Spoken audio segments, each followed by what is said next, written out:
Bonjour tout le monde, aujourd'hui je vais vous présenter un article Medium qui aborde 16 règles de conception en termes d'UI sur une interface.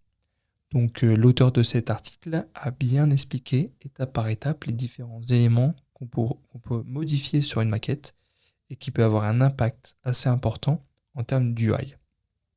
Aujourd'hui donc je vais vous montrer étape par étape comment passer d'un écran A à un écran B en utilisant des règles de conception pour pouvoir améliorer cet écran.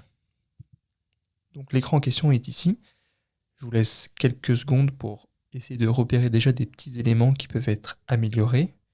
Bien évidemment, on n'abordera pas l'ensemble des éléments aujourd'hui, mais déjà, on fera une grande partie pour essayer d'améliorer au mieux cette page. Dans un premier temps, vous pouvez voir ici que d'utiliser les espacements pour grouper les éléments amène à simplifier la lecture. En mettant un peu plus de blanc autour des éléments et en groupant, en rapprochant certains éléments, alors les éléments vont être beaucoup plus lisibles et le groupement des items va permettre une lecture beaucoup plus facile de ces éléments. On va pouvoir ensuite avoir une cohérence. Effectivement, dans n'importe quelle interface, il faut garder une cohérence.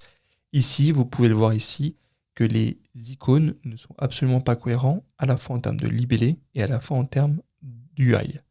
Donc garder des icônes d'une même banque d'icônes avec des libellés clairs permet aussi de projeter au mieux l'utilisateur. On va pouvoir aussi ensuite finalement assurer que les éléments d'apparence similaire fonctionnent de la même manière. Dans le sens où ici, le call to action en bas, Book Now, est également finalement à la même UI que les icônes qu'on a vues précédemment. Or, le bouton est cliquable, les icônes, ici dans ce cas-là, ne le sont pas. Donc, bien évidemment, gardez cette cohérence pour ne pas tromper l'utilisateur et repérer facilement les boutons d'action, facilement les contenus et les textes. Ici, vous pouvez voir, en plissant les yeux ou en utilisant le schéma de droite, que certains éléments sont visuellement et facilement repérables avec des points d'ancrage. Finalement, si on plisse les yeux, on va pouvoir voir la maison, le titre, le texte et le prix. En revanche, ici, nous sommes sur une page de conversion, une page de réservation, et donc forcément, il va falloir mettre en avant des choses qui sont beaucoup plus pertinentes dans un premier temps pour l'utilisateur. Donc effectivement ici, il va falloir en fait finalement avoir une hiérarchie visuelle assez claire pour avoir vraiment une lecture de la page rapide et claire. Ici, le call to action finalement secondaire, on l'a finalement mis en primaire pour qu'il soit visible dès le premier coup d'œil et pouvoir ainsi guider l'utilisateur au mieux. Donc vous pouvez voir ici au fur et à mesure que la page se construit et s'améliore avec des petits éléments, des petits détails qui ont quand même un grand impact. Ici, je vous ai remis donc un visuel. De même manière, si vous plissez les yeux, le call to action ressort quand même beaucoup plus facilement que sur l'ancienne version.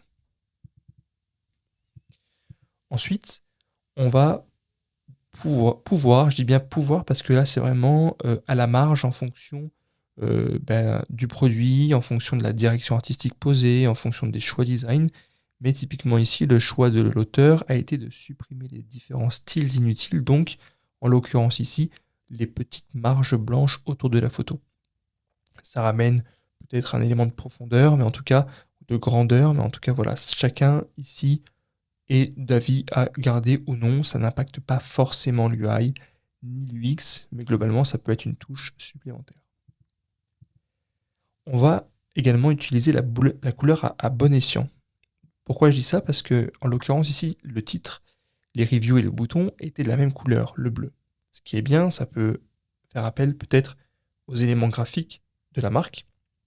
En l'occurrence, ici, à contrario, le titre ici n'est pas cliquable et peut être abordé, peut être référencé en tout cas comme quelque chose de cliquable, car d'autres actions au sein de cette page-là est cliquable avec la couleur bleue. Et donc, bien évidemment, ici, il va falloir finalement utiliser une autre couleur pour bien différencier, comme je disais juste avant, le contenu des éléments cliquables. Ensuite également, il va falloir penser au contraste, à l'accessibilité. C'est une phase souvent qui est assez peu finalement abordé et de plus en plus finalement demandé sur le marché. Donc ici, il va falloir donc rajouter des petits contrastes en termes de texte, en termes de couleur, en termes pourquoi pas aussi sur la photo, donc brunir des éléments de la photo pour faire ressortir des éléments. Donc ici, voilà, c'est vraiment assurer que les éléments de l'interface ont un bon contraste, à la fois pour les personnes n'ayant pas de difficultés visuelles, mais également pour les personnes également qui peuvent avoir des difficultés en termes de visibilité, de vision. Également, donc, on a parlé de la couleur, des call to action, de la couleur, des actions, mais il ne faut pas uniquement se fier à la couleur comme indicateur. Pourquoi? Parce que certaines personnes peuvent être daltoniens, certaines personnes peuvent avoir des déficiences visuelles, une maladie visuelle, et donc forcément, l'affordance de ces boutons peut être beaucoup moindre, enfin en tout cas moindre. Et donc, l'action ici, d'ajouter finalement un trait, un surlignement sous ce bouton-là permet à la fois d'avoir une indication comme quoi le bouton est cliquable, et également de le rendre finalement plus affordant pour l'ensemble des utilisateurs. Ensuite, on va potentiellement aussi utiliser une seule police et de préférence sans empattement. On peut aller sur 2 polices, tout dépend des cas, mais c'est vrai qu'une police avec différentes graisses est largement suffisant sur une interface, et bien évidemment, supprimer des empattements, éviter d'utiliser des empattements, parce que les empattements finalement peuvent alourdir la lecture, et ici en l'occurrence on veut vraiment que le titre soit compréhensible rapidement et facilement. On va ensuite limiter finalement aussi l'utilisation des majuscules. Elles peuvent être utilisées bien évidemment sur l'interface, mais en l'occurrence ici, vous pouvez voir sur l'exemple que la destination, le lieu de cette proposition, le lieu de cette destination ici, de cette maison, en tout cas, est beaucoup plus facile à lire de manière en minuscule qu'en majuscule. Et donc ça va permettre aussi la facilité à l'utilisateur de scanner la page et de pouvoir rapidement trouver l'information qu'il veut. Également, un petit tips, mais qui est quand même assez intéressant, c'est d'éviter le texte noir pur.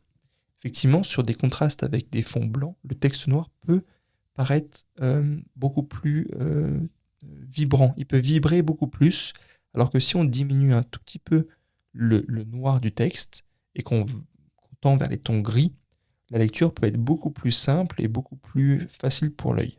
Également dans les tons blancs, ça peut être aussi l'inverse, hein. On peut tendre vers du gris et ne pas mettre un blanc pur pour aussi éviter que ça soit trop lumineux, trop vibrant. Enfin, il y a une règle d'or aussi qui est d'aligner le texte à gauche. Les textes centrés peuvent être utilisés dans des landing pages, des hero zones, mais en l'occurrence ici, pour avoir une lecture assez claire et concise de la page et rapidement, et pour faciliter finalement l'œil dans la lecture de gauche à droite, il faut aligner le texte à gauche pour permettre une lecture plus facile. C'est vrai que c'est beaucoup plus facile de lire quand même le texte qui est à droite, avec l'œil qui a beaucoup plus l'habitude de lire des livres, etc., que le texte à gauche en forme de drapeau, où l'œil devra faire des allers-retours et des différents décalages sur ce texte-là. Il y a également aussi, donc, finalement, l'espace aussi, l'interlignage entre les lignes pour le corps de texte. Ici, dans l'article, il est recommandé de mettre 1,5 de hauteur, 1,5 cm, 1,5 pixels plutôt, de hauteur entre les différentes lignes, qui permet d'aérer notamment la page, d'aérer le texte. Et c'est vrai qu'on peut se permettre sur du digital, comme on a de la place, de pouvoir aérer finalement les différents contenus. Donc vous voyez ici quand même pas mal d'améliorations. On en a vu peut-être ici 13, 14, on n'a pas vu l'ensemble. Je vous laisserai peut-être aller voir plus en détail cet article. En tout cas, on voit drastiquement quand même l'amélioration entre le avant et le après ces améliorations-là. Et cet article, je trouvais ça très intéressant d'aborder point par point finalement l'ensemble des petites améliorations qu'on peut avoir, se donner un tout petit peu de recul, proposer peut-être à 2 designers de regarder un peu nos travaux pour pouvoir récupérer justement ce genre de feedback et pouvoir améliorer peu par petite pierre finalement l'ensemble de nos écrans.